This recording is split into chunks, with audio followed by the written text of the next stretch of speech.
ஓம்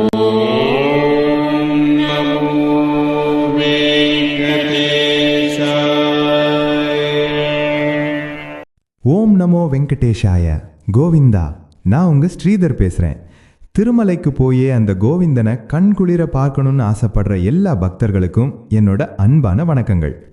300 ரூபாய் ticket book பண்ணுறதுங்கிறது ஏதோ ஒரு லாட்ரி சீட்டு வாங்குற மாதிரி ஆயிடுச்சு இல்லையா? ஆனால் அதுக்கு பின்னாடி இருக்கிற சில ரகசியங்களை தெரிஞ்சுக்கிட்டா அது ரொம்ப சுலபம். இப்போ இந்த 6 நிமிஷம் ஆடியோவில் நாம் பார்த்த இந்த மாஸ்டர் பிளான் எல்லாத்தையும் டக்குன்னு ஒரு ரீகேப் பண்ணிக்கலாம்.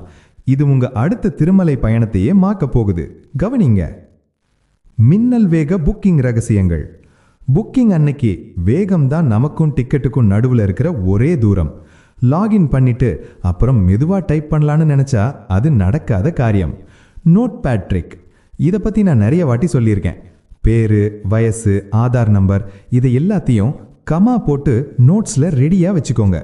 புக்கிங் சமயத்தில் காப்பி பேஸ்ட் பண்ணுறது மட்டும்தான் உங்கள் வேலையாக இருக்கணும். 9:30 மணி லாகின். 10 மணிக்கு புக்கிங் ஆரம்பிக்குதுன்னா நீங்கள் 9:30க்கே லாகின் பண்ணிடுங்க.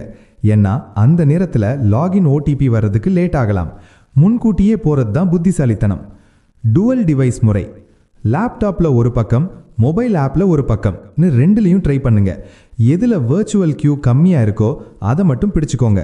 ஆனால் அந்த மனுஷன் ஓடிட்டு இருக்கிறப்போ ரிஃப்ரெஷ் மட்டும் பண்ணிடாதீங்க, ஜாக்கிரதை. 150+ விதி. அடுத்தது தான் ரொம்ப முக்கியமான 150+ விதி, த கோல்டன் ரூல். ஸ்க்ரீனில் 150க்கும் மேலே டிக்கெட் இருக்கிற ஸ்லாட்டை மட்டும் தான் நீங்கள் செலக்ட் பண்ணணும். 40, 50ன்னு கம்மியாக காட்டுற ஸ்லாட்டை கிளிக் பண்ணிங்கன்னா அது ஏற்கனவே மற்றவங்களால் லாக் ஆகிருக்கும். சுற்றி கடைசியில் எரர்னு வந்து உங்களை வெளியே தள்ளிடும். Smart days. சனி ஞாயிறு போட்டி ரொம்ப அதிகமாக இருக்கும். முடிஞ்சவரை செவ்வாய், புதன், வியாழன் ட்ரை பண்ணுங்க.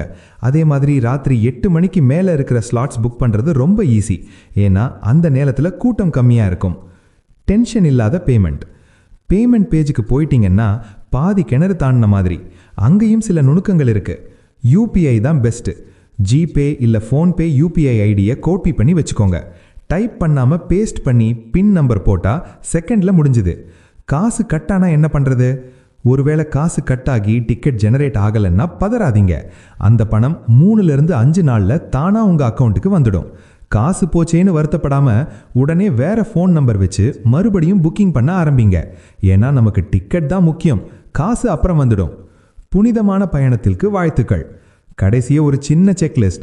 ஒரிஜினல் ஆதார் கார்டு, 30 நாள் கேப், அப்புறம் முறையான ட்ரெஸ் கோட், இதையெல்லாம் சரியாக கவனிச்சுக்கோங்க. இந்த சின்ன விஷயங்களே நீங்கள் சரியாக செஞ்சாலே போதும். அந்த ஏழுமலையான் தரிசனம் உங்களுக்கு ரொம்ப சுலபமாக ஆனந்தமாக அமையும்.